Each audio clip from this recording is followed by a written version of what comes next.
जय श्री कृष्णा, राधे राधे। श्री कुंज बिहारी श्री अरदास। मैं रेखा गुप्ता आप सभी के बीच में एक ऐसे व्यक्ति से मैं आपको मिलाना चाहती हूँ जो कि परिचय के मोहताज तो है नहीं, क्योंकि इनको काफी लोग जानते हैं। और ये एक कथावाचिका हैं जिनका नाम साध्वी मीरा कृष्णा है। तो आइए आज इन्हीं के मुखमंडल से हम सुनते हैं कि ये जो कथा करती हैं श्रीमद् भागवत कथा, इनका ये कथा करने का असली उद्देश्य क्या है। जी, तो आप हमें ये बताइए मीरा जी कि जो आप ये कथा करती हैं, ये कथा करने का आपका असल उद्देश्य क्या है। बहुत अच्छे सवाल आपने किया है।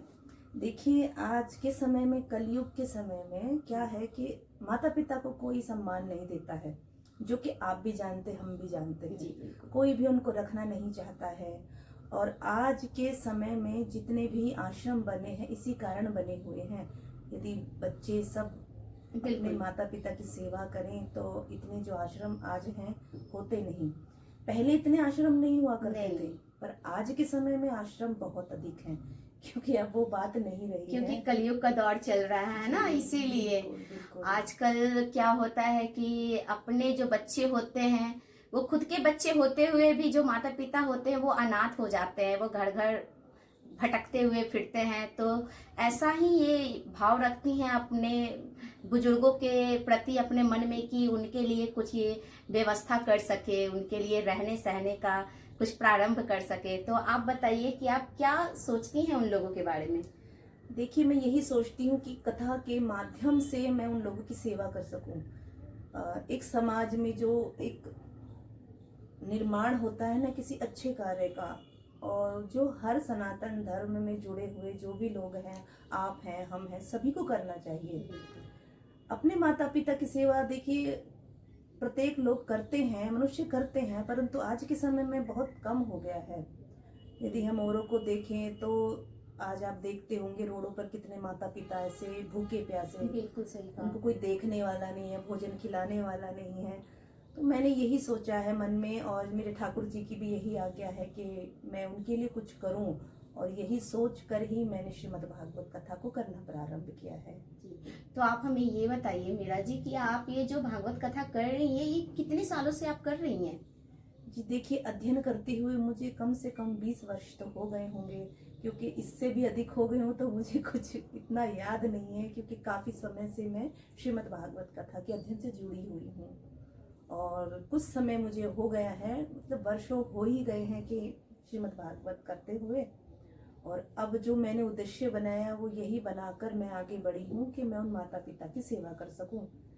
कहते हैं ना, अपने माता पिता की ना कर सको तो दूसरे माता पिता जो होते हैं, यदि हम उनकी सेवा कर ले तो भगवान बहुत प्रसन्न होते हैं। कहते हैं कि जो बुजुर्ग की सेवा करते हैं ना, जी। वो उनका जो संबंध होता है ना, वो केवल सिर्फ मतलब डायरेक्ट परमात्मा से ही उनका संबंध मिल जाता है।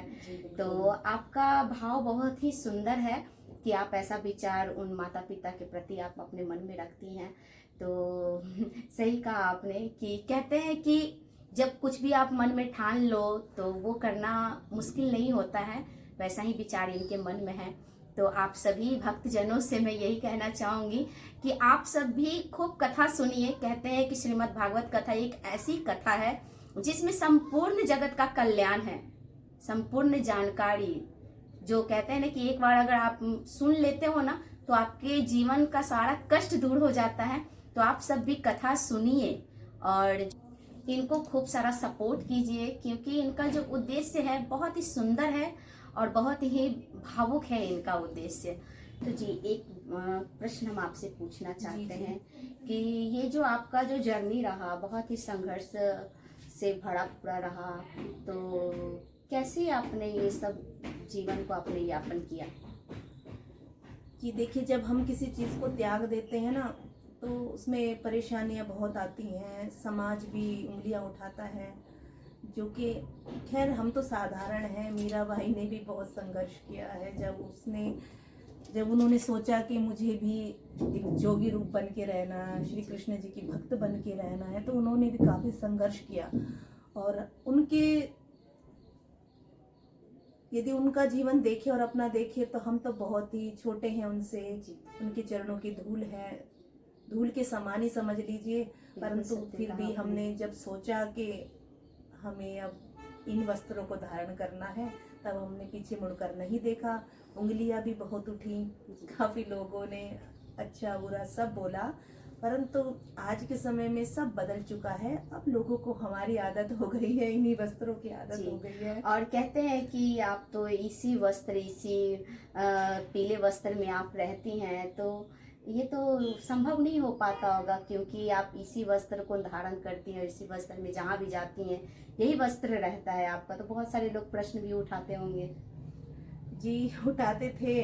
अब तो नहीं ऐसा है, क्योंकि अब तो हम कथा से जुड़ गए हैं, तो सभी लोग सम्मान देने लगे हैं, क्योंकि पहले में और अब में काफी अंतर हो गया है। कहते हैं ना, समय के साथ सब बदल जाता है, और ठाकुर जी की कृपा जिस पर होती है तो वो तो अपने आप ही समय बदल देते हैं। बिल्कुल सही कहा कि आपने। बदलने वाले तो वही हैं। वही है, उनकी कृपा के बिना कुछ हो ही नहीं सकता। जी जी। तो बस हम यही चाहते हैं कि कथा के माध्यम से हम समाज सेवा कर सकें, और इसके लिए हमने कोई विशेष राशि नहीं रखी हुई है कि हमने इतना धन लोगों से अर्जित करना है। जी। ऐसा कुछ उद्देश्य हमारा नहीं है। सेवा सिर्फ इतनी है कि भाई कम से कम हम जो भी कार्य करते हैं उसमें ज़्यादा से ज़्यादा लोग जुड़ सकें, और उससे जो धन राशि आती है उसको हम आश्रम की व्यवस्था में लगा सकें। बस हम यही हर किसी से प्रार्थना करते हैं कि वो ज़्यादा से ज़्यादा हमें सपोर्ट करें, और श्रीमद् भागवत कथा का आयोजन अलग अलग स्थानों पे करवा के धर्म के कार्य में हमारा साथ दें। बिल्कुल बिल्कुल सही कहा आपने, बहुत सुंदर। तो इनका कहना बिल्कुल ही सही है, क्योंकि इनकी सोच बहुत सही है। तो हाँ, तो मीरा जी, आपसे एक और प्रश्न है हमारा जी जी। कि ये जो आप चंदन लगाती हैं और ये जो आप पीला वस्त्र धारण करती हैं, तो कैसा महसूस करती हैं आप अंदर से? महसूस तो हम बहुत अच्छा करते हैं। ऐसा लगता है कि हम अपने ठाकुर जी के सुहागन हैं, कि इसी से ही हमें उनकी प्रेमिका होने का एहसास होता है। बहुत अच्छा लगता है, बहुत प्रसन्नता होती है, और हम अपना शेष जीवन भी उनकी भक्ति में ही बिताना चाहते हैं। जी बिल्कुल।